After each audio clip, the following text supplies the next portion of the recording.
আমার সন্তান আমার পৃথিবী। আমি তাকে বকবো, শাসন করব, আবার তার জন্য আমি জীবনও দেব। কিন্তু আমার সন্তানের দিকে কেউ যদি বাঁকা নজরে তাকায়, তাকে আমি কোনোদিনই ক্ষমা করব না। গুড মর্নিং, সবাই কেমন আছেন? আশা করছি সবাই ভালো আছেন, আমিও খুব ভালো আছি। আজকে আমি মেয়ের জন্য স্যালাড তৈরি করব, আর এই কড়া থালাগুলো আমার তার জন্যই লাগবে। এদিকে মিক্সিটাকে আমি ভালো করে ধুয়ে মুছে নিচ্ছিলাম, যেহেতু এতে পেঁয়াজ রসুন সবকিছু পেস্ট হয়, তাই সেরেলাকটা করার আগে ভালো করে ধুয়ে মুছে নিচ্ছিলাম। আর সেরেলাক করার জন্য আমি এখানে নিয়েছিলাম ওটস, চিড়ে, কাজু, আলমন্ডস আর হচ্ছে আখরোট। আর নিয়েছিলাম মাখানা। মাখানাটা একটু বেশিই দিই। এবার এইগুলো এক এক করে আমি কড়াইতে ভেজে নেব। মাখানাটা ততক্ষণ ভাজবো যতক্ষণ এটা মানে হাতে দিলে দেখবো মুছে যাচ্ছে, মানে ভেঙে যাচ্ছে, ততক্ষণ এটা ভাজবো। কি গল্প বলবো বলো? কি গল্প বলবো?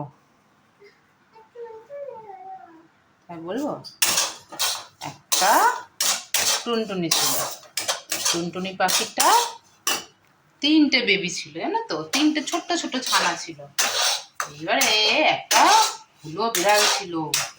বিড়ালটা দেখেছো কিভাবে ভিড়িয়ে রেখেছি। এই যে দুটো গল্প না বলি আমাকে কাজও করতে দেবে না, আর এই গল্পটা না বললে ওকে ফোন বা টিভি চালিয়ে বসিয়ে দিতে হবে। এটা আমি একদমই করি না। আমি ওর সঙ্গে গল্প করে করেই মানে সময় কাটাই, কাজ করি, যা করি। বা ও যদি নিজের মতো খেলাতে কোনো কথাই নেই, আমার তো খুবই ভালো লাগে। আর যদি না খেলে আমাকে ডিস্টার্ব করে, তখন ওকে আমি এক জায়গায় বসিয়ে নতুন নতুন গল্প বলতে থাকি।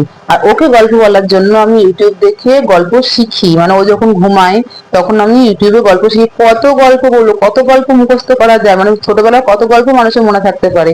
তো আমি ইউটিউবে নানা রকম গল্প দেখি, সেগুলোই ওকে বলতে থাকি। আর যেটা মানে যখন দেখে নতুন কোনো গল্প, ও খুব ইন্টারেস্ট নিয়ে ওটা শুনতে থাকে আর শান্ত হয়ে বসে থাকে একদম। দেখো, আমি গল্প বলা একটু বন্ধ করেছিলাম, ওর দুষ্টুমি আবার শুরু হয়েছিল। এটা ফেলছে, ওটা ফেলছে, এটা নিয়ে টানাটানি করছে, ওটা নিয়ে টানাটানি করছে।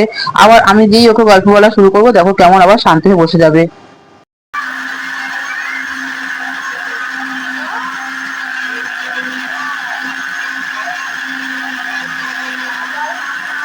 দেখেছো কেমন শান্তি বসে রয়েছে।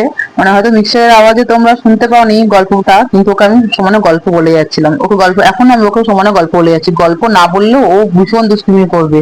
ও তো আমি মানে যখন কাজ করব তখনই আমার পিছনে বিরক্ত করতে লাগে, আর নাহলে খুব দুষ্টুমি করতে লাগে। তখন গল্প করি। আর ও মাঝে মাঝে খেলাও করে, আপন মনে খেলাও করে। ওকে যখন খেলা করে তখন তো আমি খুব শান্তি করে কাজগুলো করতেও পারি। তো যাই হোক, ওকে গল্প বলতে বলতে আমার দিকে সবটা মানে গুঁড়ো করা হয়ে গেছিল। এদিকে আমি ছাঁকনিতে ভালো করে ছেঁকে নিচ্ছি, যাতে কোনো রকম দানা না থাকে।